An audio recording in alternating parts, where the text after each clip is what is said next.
friends, welcome back. Long time no see. A lot has happened since our last YouTube video, and if you've followed us on Instagram, you've been able to kind of keep up with what all's been going on. But the biggest thing that's happened, we had a baby.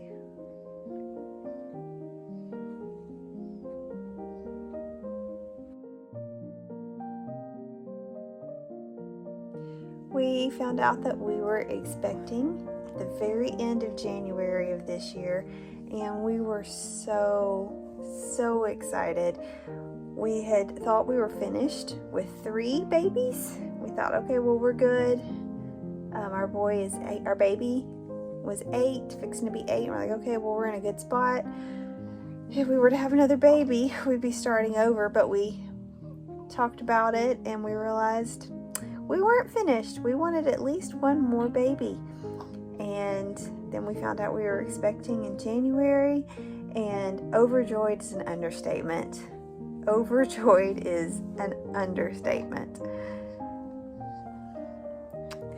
Overall, I had a really healthy, pretty easy pregnancy, and I was wondering how it was going to go because I am 35, and you know what they say, geriatric pregnancy.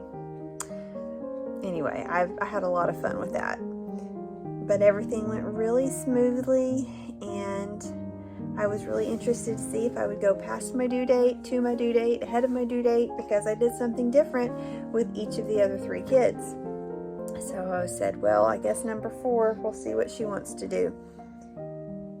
So after 2 weeks of start and stop, Braxton and Hicks contractions, and sitting there second guessing myself, like, okay, do I actually need to pay attention to these, or, you know, what do I just need to ignore them? Because whenever a really good contraction would hit, I would be like, oh my word, I could have a baby in 2 hours. And then things would go on for about an hour and they'd stop. It was exhausting physically, it was exhausting mentally, and it was exhausting emotionally. Just trying to keep all of the moving pieces where they needed to be, being worried about going into labor while my husband was at work, one thing after another. Some of the things that I had prayed specifically for her birth would be that I would go into labor while my husband was at home, and that things would be slow enough that my midwife could make it in time. And thankfully the Lord answered all of those prayers for us. 5 weeks ago, I gave birth to our 4th baby and 3rd little girl, and I wanted to share the birth story with y'all. Like my others, she was born at home, but unlike my others, this was our first baby to be born in the country. All of my other babies were born in the city, and there were definitely some very specific things that we prayed for her birth, considering where we live and all that. With my other births, Jacob only worked about 6 minutes away from our house. This time around, he works over an hour away, and my midwife with my other births was only about 35 to 40 minutes away. This time she was a whole hour away, and given how fast my previous labors were, I was pretty worried about her not making it in time. I knew she would try. I knew that she would make it.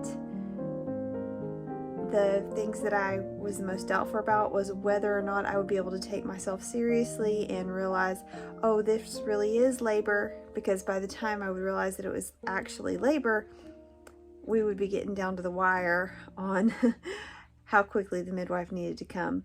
With my last birth before her, I was only in labor for 2.5 hours, and I was really concerned because if Jacob was at work and Alice took an hour to get here, then it would be almost time for the baby to be born by the time Jacob would get home from work and the midwife would get here. So I was a little nervous, to say the least.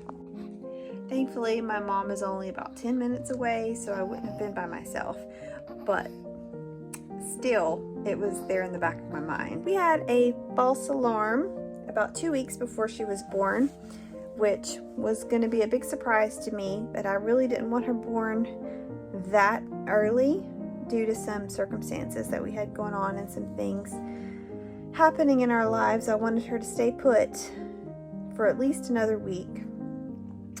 But things were so convincing that my midwife actually came out and spent a couple hours with me just to assess and see what was going on. And long story short, I was not in labor, and we were able to figure out some things to do to help keep the baby where she was supposed to be for at least another week.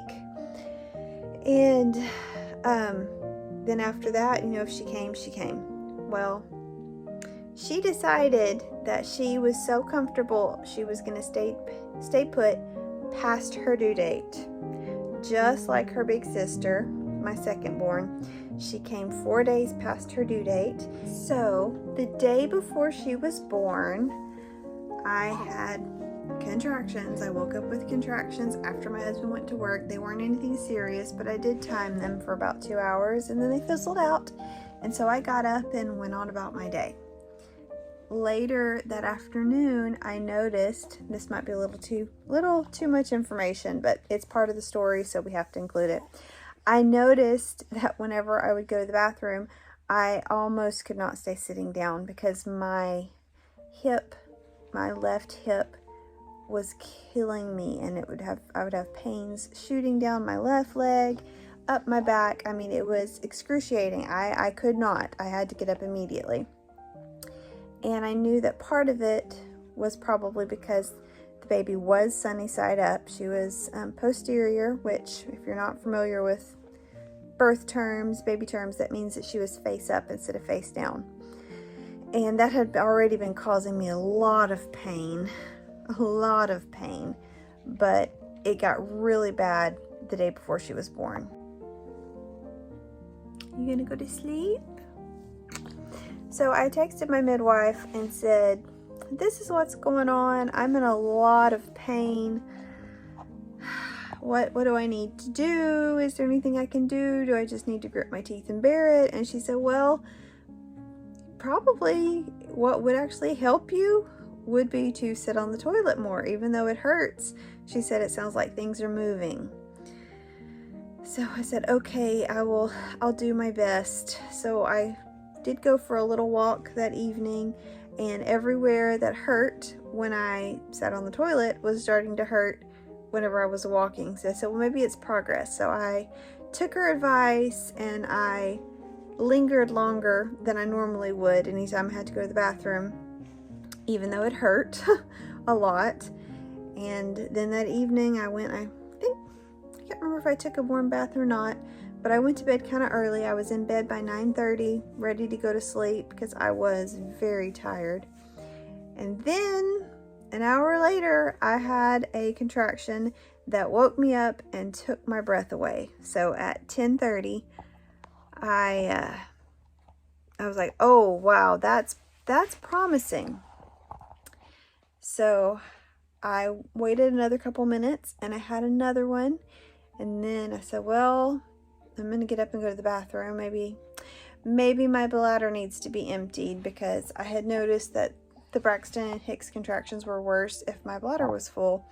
So I got up, went to the bathroom, had another contraction, came and got in the bed and woke up my husband and said, I think this is the real deal.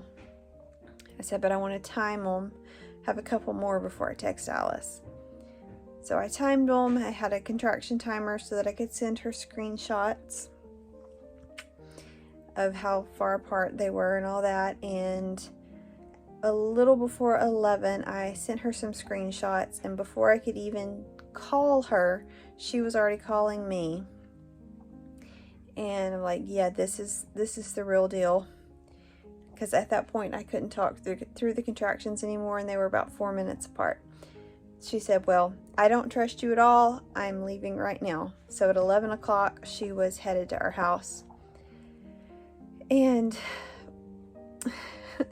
I was concerned about my kids being in the house when I was having the baby, because I didn't want them to be nervous or to be afraid.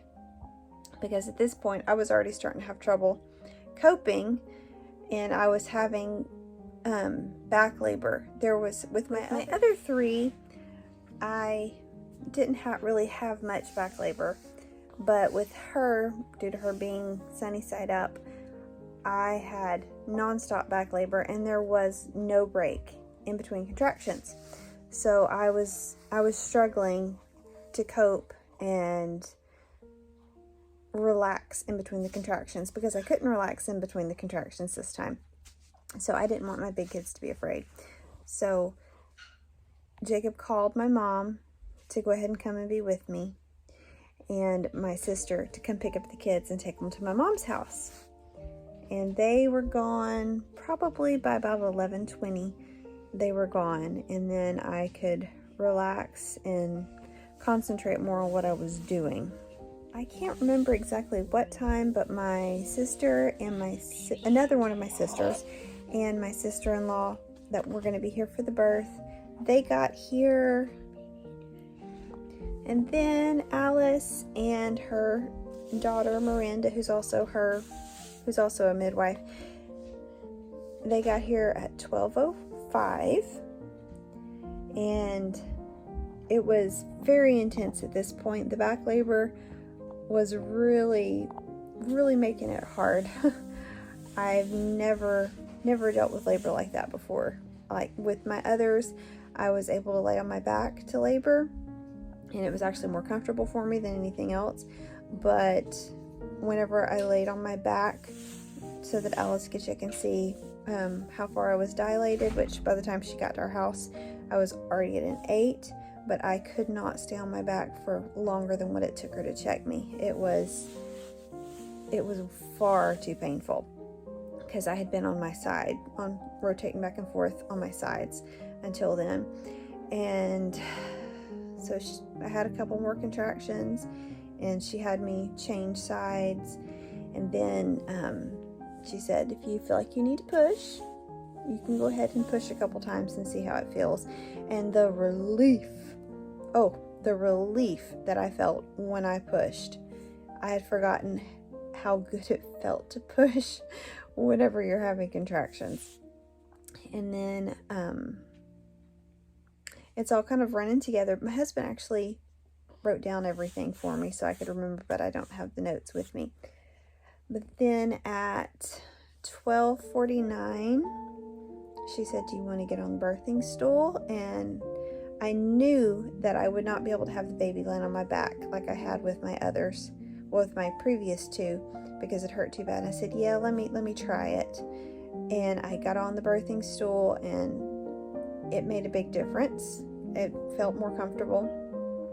And I started pushing at 12:49, and then she was here at 1:09. So another very fast birth, 2.5 hours from start to finish. And she was sunny side up. She did not turn until the very last minute when she was crowning. And she was born with a hand and an arm up beside her head. And that was a real trip. I'm not gonna lie. Her birth was definitely my hardest out of the 4. It was extremely fast, but it was definitely my hardest. My water broke about 2 or 3 minutes before she was born, and that's very typical for me. My water usually does not break until right before the baby's born. And at some point, I'm not sure exactly when, I know it was after my water broke, but Alice actually helped the baby rotate so that whenever she was born, she could go ahead and finish making that turn and come out face up. It was a lot. And in fact, whenever she finally did rotate, as she was crowning, I was done. I said, I just don't think I can do this. And I was ready just to get up and walk away. Like where I would have gone, I don't know. But you know, when you get to that point when the baby's almost born, that's where your thought process goes. Like, I'm done, I'm leaving, this isn't fun anymore, I'm finished. And literally less than a minute later, she was born and she was in my arms. So she was my smallest baby, which was a shock. to say the least. I was expecting her to be over 8 pounds, and she came out at 7 pounds and 11 ounces, and she was 19 inches long, and she was just perfect. She had a head full of dark hair, like I had hoped she would, and she got her daddy's blue eyes. And the big siblings are so in love with her. She has been the best thing ever. So if you're on the fence about having another baby, if you're in good health and you're able to do it, have one more baby. Oh, it's wonderful. It's so worth it, and she is so much fun. But we've had 5 weeks of absolute bliss. We're still figuring out the whole sleeping at night thing, and after almost 7 years of sleeping through the night, not having my sleep interrupted, it has been an adjustment, but we're getting there. But I'll share some more pictures and a few videos from the day she was born, and we're just loving life right now.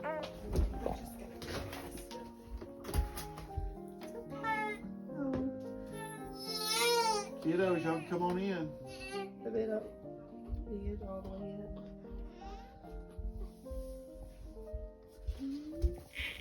She's here. Oh, wrapped up in blanket. No. I just woke up. Baby girl.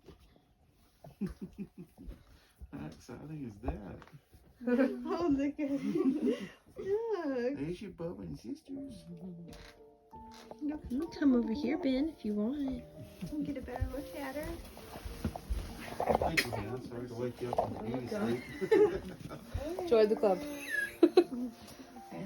She wanted to go and she like opened that. She's like, She's 8. I think she's hungry. I'm gonna take you. Look at her little It happened so fast, we figured y'all would still be up. We're shocked y'all were asleep. Yeah.